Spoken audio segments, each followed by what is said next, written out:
आपण प्रार्थना करूया. हे परमेश्वर पिता दयाळू बाबा, सिद्ध दिवसापर्यंतच्या आभारानंतर महान परमेश्वर आशीर्वादित परमेश्वर तुमच्या वचनात चालणारे प्रत्येकाला साईड कर. ही प्रार्थना आमच्या प्रभू येशू ख्रिस्ताच्या नावाने करतो. Hallelujah hallelujah. तर आपण नीती सूत्रामध्ये 3 अध्याय 12 पासून एक वचन पूर्ण करूया.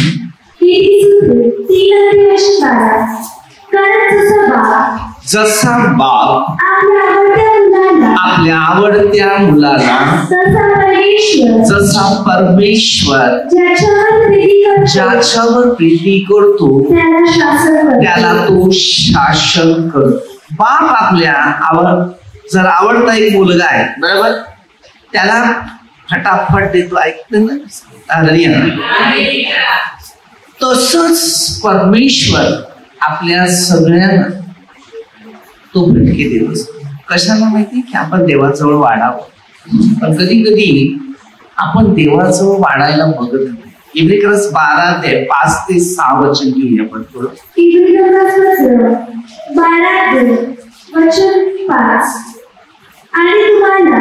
आणि तुम्हाला पुत्राप्रमाणे केलेला हा बोध तुम्ही विसरून गेलेले आहे का माझ्या मुला? अरे परमेश्वराच्या शिक्षेचा तो अनादर करू नकोस. त्याच्यापासून जर दोष पदरी पडला असता खचू नकोस. ज्याच्यावर परमेश्वर प्रेम करतो त्याला तो शिक्षाही करतो. ज्या पुत्राला तो स्वीकारतो त्या प्रत्येकाला फटके मारतो. कधी कधी आपण लोक असं बोलतात, प्रार्थनेत घेतात म्हणजे प्रार्थनेला जातात तरी संकट आहे, दुःख आहे, निराशा आहे. अरे पण तिकडे वचन तसं दिलेलं.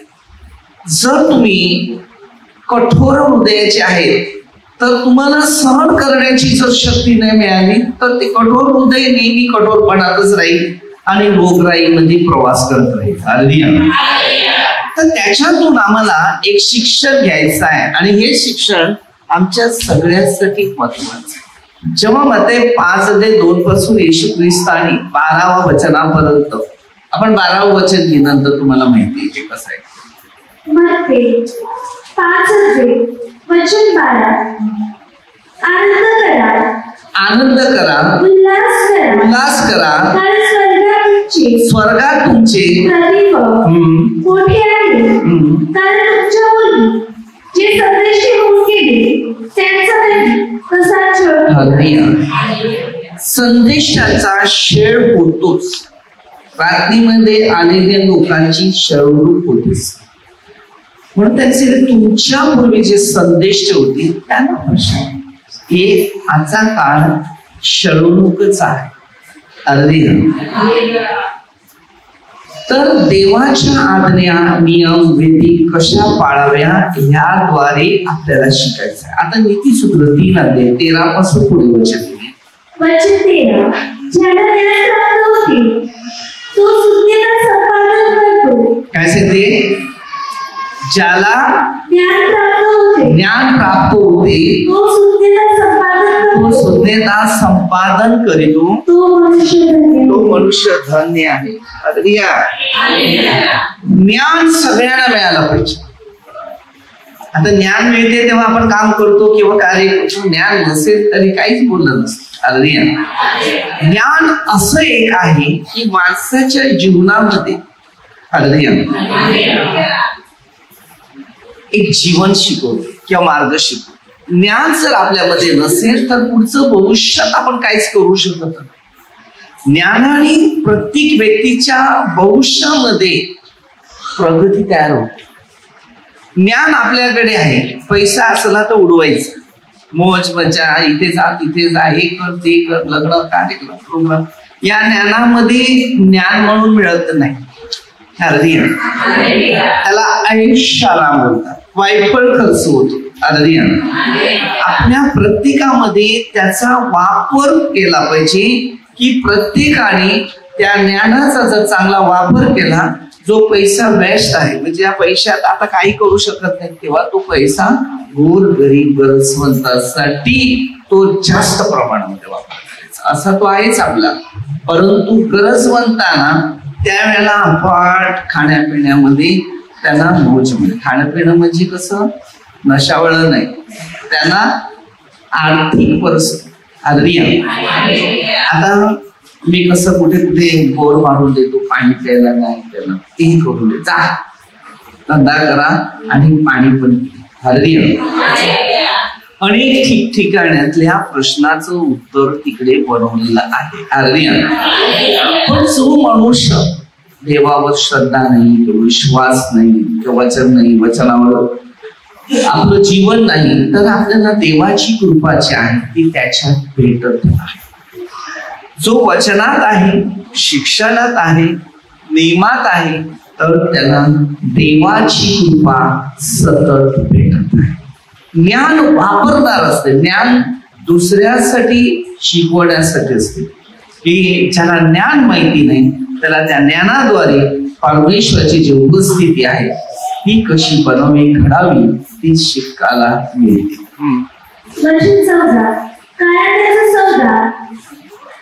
रुपयाच्या सौद्यापेक्षा बऱ्याच लाभ उत्कृष्ट सोन्यापेक्षा उत्तम आहे.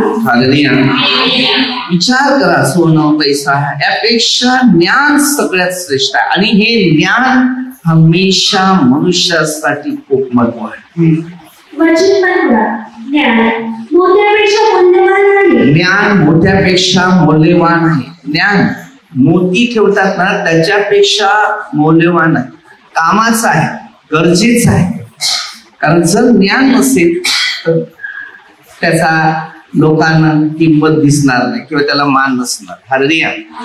ज्ञानी माणसाचा शोध केलेल्या माणसाला ज्ञानाचा वापर केल्यावर जीवन शांती आणि आनंद होते.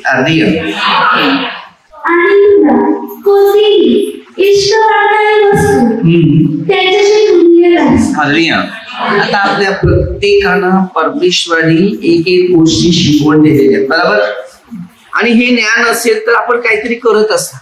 आता ज्ञानाद्वारे अनेक गोष्टी शिकायला मिळतात, ज्ञानाद्वारे अनेक गोष्टी घडायला मिळतात, ज्ञानाद्वारे आपली प्रगती होते. आता पूर्वी आपल्याला ज्ञान होतं, करा मग मूर्ती पूजा करू, करा सगळे कमावायचं तर त्याच्या मूर्ती पूजा करेल टेकून द्यायचं. त्याच्यानंतर आपल्याला समज आली की आता ह्याच्यातून कोणत्या तरी गरजवंताला मदत केली तर आपले फायदे. असं करता करता करता आपली प्रगती झाली. तेव्हा फक्त पैसा कमवायचा अख्खा उडून द्यायचा, पैसा कमवायचा तसं फेकायचा. त्याच्यामुळे आपली गरिबी होती. इथे शैतान आपल्याला फसविलीन करायचं. पण ज्ञान मिळालं आपल्याला, ज्या परमेश्वराने बनवलं, आत्मा दिला, जीवन दिलं, शिक्षण दिलं, गुण दिले आणि याद्वारे आपली घडण ना आपली प्रगती सुरू झाली. त्याच्या उजव्या हातात दीर्घ आयुष्य आहे, त्याच्या डाव्या हातात धन आणि गौरव हे आहे. आता तुम्ही विचार करा, देवाजवळ सर्वस्व आहे पण आपल्या जवळ काही नाही. आपण हमेशा कमावतो पण हातात काही नाही, कमावतो हातात काही नाही. कारण काम धंद्याचं सिस्टम तसंच आहे. पण गरीब गरजवंत व्यक्तीसाठी जेव्हा आपण काही करत असतो तेव्हा त्याच्यातून आपल्याला त्याचे फायदे, त्याचे अनुभव, त्याचे गुण, त्याचं शिक्षण. हे इथे मी गरीबाला मदत केली पण तिकडून माझ्याकडे आलाय ते तो पैसा आपल्या जीवनामध्ये वाढतो पण कमी होत नाही. पण तुम्ही ऐश आरामासाठी जर पैसा खर्च केला असेल तर तो पैसा कर्ज बाजारात जातो, तो वाढत नाही. आता तुम्ही विचार करा, लूक मध्ये ना 15-11 एक उधळ्या पुत्राचा दाखला दिलाय. बापाकडून पैसे घेतले आणि मित्रासंगतीच्या मागे लागलो, कार्यक्रमच्या मागे लागलो, प्रोग्रामच्या मागे लागलो आणि तो पैसा जमा केला आणि सगळ्या कार्यक्रमामध्ये उडवला. आज पण उधळे पुतळे पुष्कळ आहे. एक लग्न असू दे, कार्यक्रम असू दे, प्रोग्राम असू दे, का तो पैसा जेवढा जमा केलाय तेवढा एका 3 दिवसामध्ये सगळं झाडू मारून साफ. म्हणून हिंदीमध्ये एक म्हण बोलतात त्याला, शादी एक बर्बादी ना. हिंदी में क्या बोलता है, शादी एक बर्बादी क्यों है कि वो पैसा बर्बाद करता है। आया समझ में? नहीं समझ में आया तो समझा सगळे शादीवाले, सगळं लग्न झालेले आहेत पण सुखी नाही, काही ना काही टेन्शन मध्ये, कुठे सुखी दिसत. बरोबर ना? एवढा पैसा कमावा तरी घरात कटाकट आहेच. बरोबर ना? कारण मनुष्य समाधान कधी शिकले नाही चांगलं कर्म करण्यासाठी. जो मनुष्य चांगलं कर्म करायला शिकतो ना तेव्हा त्याला वाटते की काहीतरी माझ्याजवळ चांगलं आहे. कारण आम्ही आशीर्वाद कधी घेतले ना, तिथे पेनं दिलं आणि तिथेच आम्ही बरबातीच. लोक ते लग्नाला जर काही ठिकाणी जर रूप घेतली तर दारूच्या ड्रमचे ड्रम अख्ख्या रूम मध्ये बनले. किती कुटुंबाला जीवनाला विष तयार करतात. पैसा बेस्ट. आणि बाजूला लग्नाच्या घराच्या आजूबाजूला येतात त्या टायमाला देव येतो आपल्याला दाखवायला, देव हे मी पाठवले त्यांना खायला दे. सगळे बरे बरे कपडे घालणारे आहेत ते अशा कपड्या वळ्याला कोण विचारणार.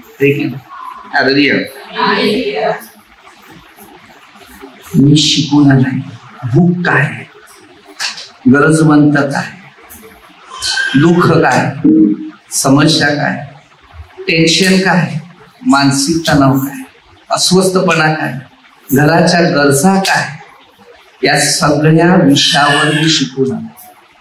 आप कमाय ना बाप कमाय मध्ये फरक आहे. जिंदगीवर कष्टमय जीवन झालं, शेवढं व्यर्थच आहे. उपदेशक म्हणते हे सगळं व्यर्थ आहे, व्यर्थ आहे. माणसाला स्वतःच्या शरीराला जर सुख नसेल तर ते शरीर व्यर्थ आहे. दुनिया कशामध्ये, पैशात, वस्तूत सुख बघतात. आहे का त्याच्यात समाधानी आहे का? आहे समाधानी? एक दिखावा आहे. समाजामध्ये फक्त मनुष्य दिखावा आहे. मी लोकांना सांगतो 3:14 मध्ये आपल्या प्रत्येकाला अनुभव आहे, वचनाने घ्यावा. ज्ञान नेहमी शोधून काढा. ज्या ज्ञानाची कुटुंबामध्ये जी गरज आहे तीच नसते. म्हणून अनुवाद मध्ये 11 ते 18 पासून पोरांना चालता फिरता देवाविषयी बोल. कारण देवाचं ज्ञान सगळं होतं, त्याने ते सगळं करून आपल्यासाठी ठेवलं. फक्त आपल्याला काय करायचं हे शिकायचं. मेहनत, कष्ट, दुःखी, आपत्ती, निराशा, समस्या ही मनुष्याच्या जीवनात आहे. पण प्रभू जेव्हा जोडीला येतो ना तेव्हा त्या माणसाच्या जीवनात सुख, समाधान आणि शांती. तुमच्या प्रार्थना कमी, तुमच्या घरात समस्या वाढणार, दुःख वाढणार, आर्थिक परिस्थितीमध्ये पण मुश्किल होणार. ही प्रार्थना म्हणजे कसं असते, एक झाड असते. झाड माहितीये तुम्हाला, किंवा 15 दिले त्या गोष्टी त्याच्यात नाही राहिला तर फाटल्याप्रमाणे तो बाहेर जातो. मग जेवढं तुम्ही प्रार्थनेत वाढत वाढत जाणार तशी प्रगती वाढत वाढत जाणार ना. प्रार्थना कमी होत जाणार तर बरबादी वाढत जाणार. कारण प्रार्थनेच्या द्वारेच आपली प्रगती होते ना. त्याच्याने समज येते माणसाला. जग्याजवळ सुद्धा केवढा पैसा होता जग्याजवळ, नाही का? भरपूर पैसा होता. शेवटी काय झालं, त्याला समज आली की जगामध्ये जे खरं आहे ते मिळत नाही आपल्याला. हे सगळा पैसा फोटोफाट करून कमावणं काय लाईफ मध्ये जीव आहे. पैसा असा कमवा की त्याच्याने गरजवंताची पोट आणि सत्य मार्गाने. धनाचा शोध करायला लागला तर जीवनाचा शोध होत नाही, आणि जीवनाचा शोध केला तर धनाचा शोध. देवा बरोबर कसं चालावं हे शिक्षण. आणि त्याच्यातून आम्हाला एक समाधान म्हणून मिळते. प्रत्येक व्यक्ती समाधानी असला पाहिजे, आणि समाधान हे नेहमी कामाला येते. नसेल तर आपलं जीवनात समाधान नसेल तर काम नाही. वचन 17 त्याचे मार्ग आनंदाचे आहे, त्याच्या सर्व वाटा शांतिमय आहेत. आपण देवाच्या मार्गात आहे, शिक्षणात आहे, नियमात आहे, तर आपल्या वाटा कशा असणार? शांतीच्या वातावरणामध्ये, उत्साहाच्या वातावरणामध्ये, दानाच्या, ज्ञानाच्या आणि कार्याच्या. प्रत्येकी व्यक्तीचं जीवन जे आहे ना ते एक महत्वाचं आहे. आणि तेव्हा महत्व ज्याला समजते त्याला कळते की माझं जीवन कामाचं आहे. बघा, तुम्ही पाहिजे प्रयत्न करा, तुमच्या एक एक प्रार्थना कमी करा. संकट येतात की नाही मला सांगा. कोणताही मनुष्य प्रार्थनेत येणाऱ्याने प्रार्थना कमी करायला सुरुवात केली तर हळूहळू घरात संकट वाढायला सुरुवात. मी तुम्हाला लिहून देतो ना, तुम्ही सांगा मी प्रार्थना सोडून मी सुखी आहे, लिहून देतो तुम्हाला. मी हे शिक्षण घेऊन आला, मी पण तुमच्यासारखं. जेव्हा देवाजवळ एवढी गीप होतं, एवढं दान होतं, उत्साह वेगळा झालं. हळूहळू मानवाच्या गोष्टी ऐकायला लागला, जीवनामध्ये दुःख वाढायला लागला, नशा करायला लागला, लग्न कार्यक्रमामध्ये मी पुन्हा देवाने मला हाक आली दिली, तू बदल. बस बघितलं काय फायदा नाही काय नुकसान. हळूहळू डिसिजन घेतलं, आता एकच काम करेल, देवाशिवाय मी काहीच करायचं. आता काम करतो, तुम्हाला माहिती काम कसं करतो, गोरगरिबासाठी. आता पहिलं कुटुंबासाठी, घरासाठी, सगळ्यांसाठी केलं, बघितलं नको.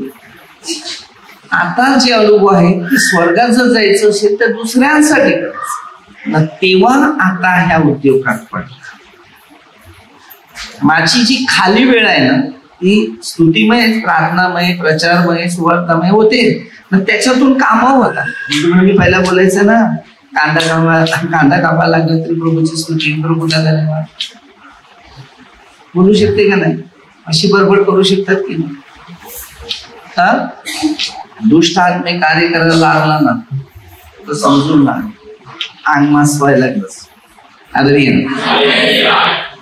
मध्ये कसं बघायचं माहितीये का? पूर्ण मन लावून की प्रभू मला काहीतरी वचनाने देत आहे.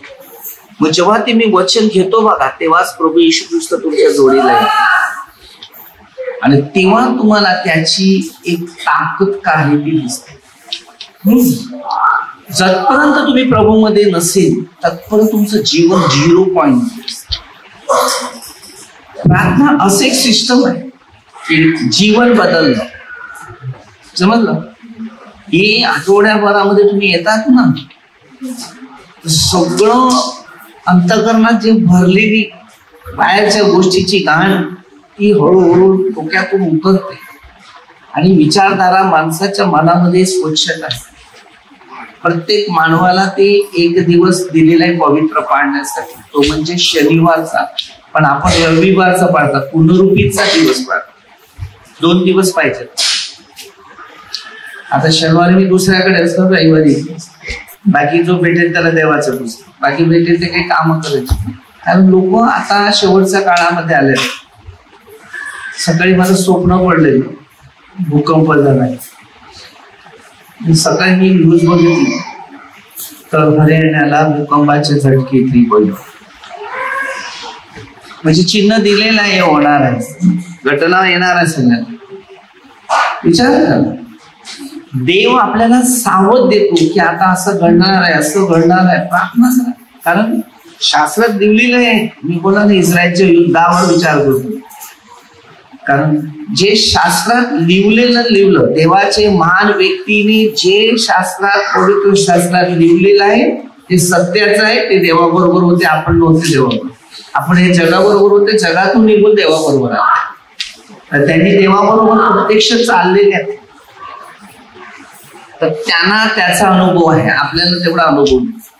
म्हणून हा अनुभव घेण्यासाठी देवाच्या वचनाने, देवाच्या शिक्षणाने, देवाच्या नियमाने आपल्याला मजबूती घेऊन जायचं. नसेल तर आपलं जीवन 0 पॉइंट. आजचा वेळ तसा आहे मनुष्य विश्वासात आहे, शिक्षणात आहे, नियमात आहे तर चालणार. आज टीव्ही मोबाईल हे बघणार, तुमचं लाईफ गेला, काहीच उपयोग होणार नाही. हे वाचा, भविष्य वाढ, नाही तर देवाविषयी मनचिंतन करत राहा, भविष्य वाढ. मनुष्य भीतीने मरत जाणार आहे पुढच्या काळात. भीती भीती भीती, सगळ्या गोष्टीची भीती. ते मी जोरात हात मारला तर सगळे काढून उडते. आता तुम्हाला कोणी सांगितलं ना की ही बाई तुमच्या विरुद्ध कुरकुर करते ना, तुमच्या विरुद्ध काय करते, तू पटकन विश्वास ठेवेल का नाही ठेवेल? ठेवेल का नाही ठेवणार?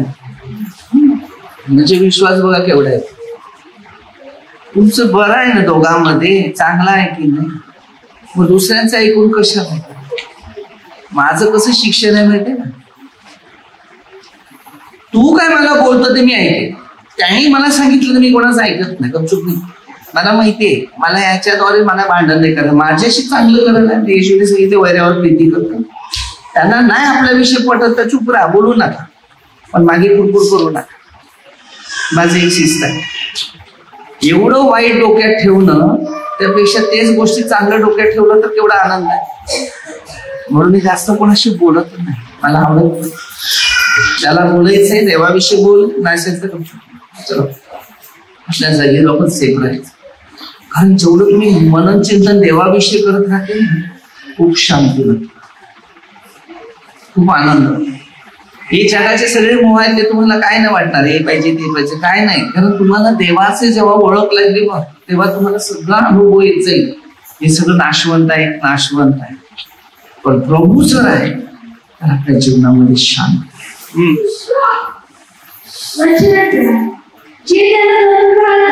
जे त्याला धरून राहतात त्यांना बघा ते जीवन वृक्ष रूप आहे. आज आपल्या जीवनामध्ये जीवन काय ते नाही, आपल्याला काय झालं तर जीवन नको. जो कोणी राखून ठेवतो तो धन्यवाद. आपल्या सगळ्यांना देवाचं जे मार्ग आहे, शिक्षण आहे ते राखून ठेवा तुम्ही, तेव्हा तुम्ही धन्य आहे. आम्ही राखत नाही म्हणून आमच्या जीवनामध्ये घडण किंवा प्रगती उत्पन्न होत नाही.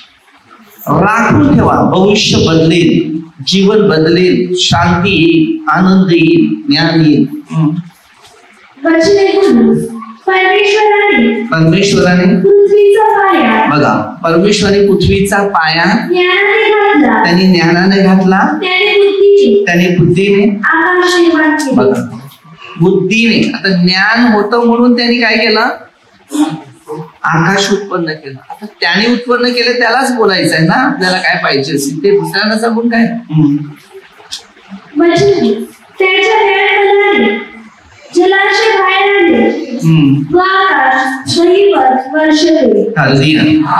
सगळ्या गोष्टी प्रभूने शब्दात ज्ञानाने उत्पन्न केल्या. मग आपण पण शब्द बोलणं, वागणं, करणं, कर्मात चालणं हे ज्ञान, आणि ह्याच ज्ञानाने आपली घडण होते, प्रगती होते. देवाच्या ज्ञान, जगाची ज्ञान घेण्यासाठी दुनिया काय काय करते पण ती यशस्वी होत नाही. पण प्रभूमध्ये ज्ञान घेऊन माणूस यशस्वी होतो, त्याचा फायदा त्याला मिळतो आणि त्याच्याद्वारे तो देवाच्या राज्यात चालतो. माझ्या मुला तू चातुर्य विवेक हे सांभाळून घे. म्हणजे ती तुझ्या आत्म्याला जीवन, तुझ्या कंठाला ती भूषण असे होईल. तेव्हा तू आपल्या मार्गाने तुझ्या पायाला ती ठोकर लागणार नाही. तू निसती वेळी तू भिणार नाही, तू निश्चित तुझी झोप सुखाची होईल. तू अकस्मात आलेल्या धोक्याला भिवू नकोस, दुष्टाची धाड आली तरी भिवू नकोस. वचन 26, कारण परमेश्वर तुझं रक्षण करता होईल, तो तुझा पाय गुंतू देणार नाही. आपण देवाची नियम आज्ञा असते तर आपल्याला कशाला टेन्शन. सगळ्या बाबतीत आज रात्री झोपेमध्ये धडाधड उडतात, घाबरतात, बाहेर उतरायला घाबरतात, कारण देव नाही तर माणसं घाबरणार. पुढे सांगते, एखाद्याचे बरे करणे उचित असून ते करण्याचे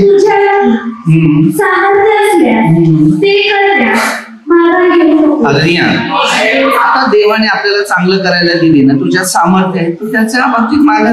आता आपण कोणाचं भलं कर लागलं, दुसरा कुरकुर करते, त्याचं असं नाही करायचं, त्याचं तसं नाही करायचं. तुम्ही करा तुमचं काम. देवाने तुमची निवड केली तर तुम्हाला ते करायचंच आहे, असं आहे ते लक्षात ठेवा. एखादी वस्तू तुझ्याकडे असता आपल्या शेजाऱ्यांना असे सांगू नको की जा उद्या परत ये, ते मी तुला देईन.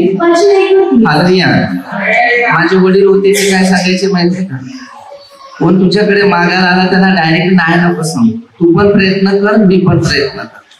मग आपण काय असे ते तुझ्याकडे असे तू दे, नसे तू करून दिला, पण त्याला सांग, आशा दे, हिंमत दे, त्याला निराश मत कर. असं आहे प्रभूचं वचन, तेच आपल्याला शिकवते. आपण शिक्षण घेतलं, आई बाबाच्या आज्ञा याच होते. आता आई बाबाच्या आज्ञा राहिल्या नाही लोकांच्या दृष्टीने. तुझा शेजारी तुझ्याजवळ त्याचं वाईट योजू नको, असं जास्तच आहे. एखाद्या माणसाने वाईट केले नसता त्याच्याशी उगीच भांडण करू नका. सगळीकडे उलट चाललेलं आहे, तो चांगलं करतो त्याच्याशी भांडण आहे. जुलूम करणाऱ्याची स्पर्धा करू नकोस,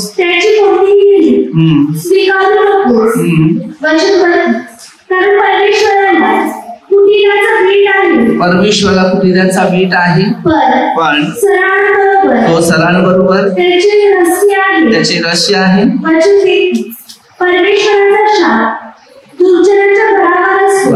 काय जे वाईट करतात त्या घरावर परमेश्वराचा शाप येतो. मग आपण कोणाला शाप नाही द्यायचा, त्याला माहितीये काय करा. तुम्ही आता जर तुम्ही कोणाचं वाईट करतात की वाईट बोलतात किंवा वाईट शिकवतात की वाईट काहीतरी करत चाललेले आहेत, तर तुम्हाला बोलायची गरज नाही, देव बघितलेला. तर 94:23 वचनामध्ये पण तेच नीतिमानाच्या वस्तीला तो आशीर्वाद देतो. उपवास करणाऱ्यांचा अवश्य उपवास करतो, दिनांवर तो कृपा प्रसाद करतो.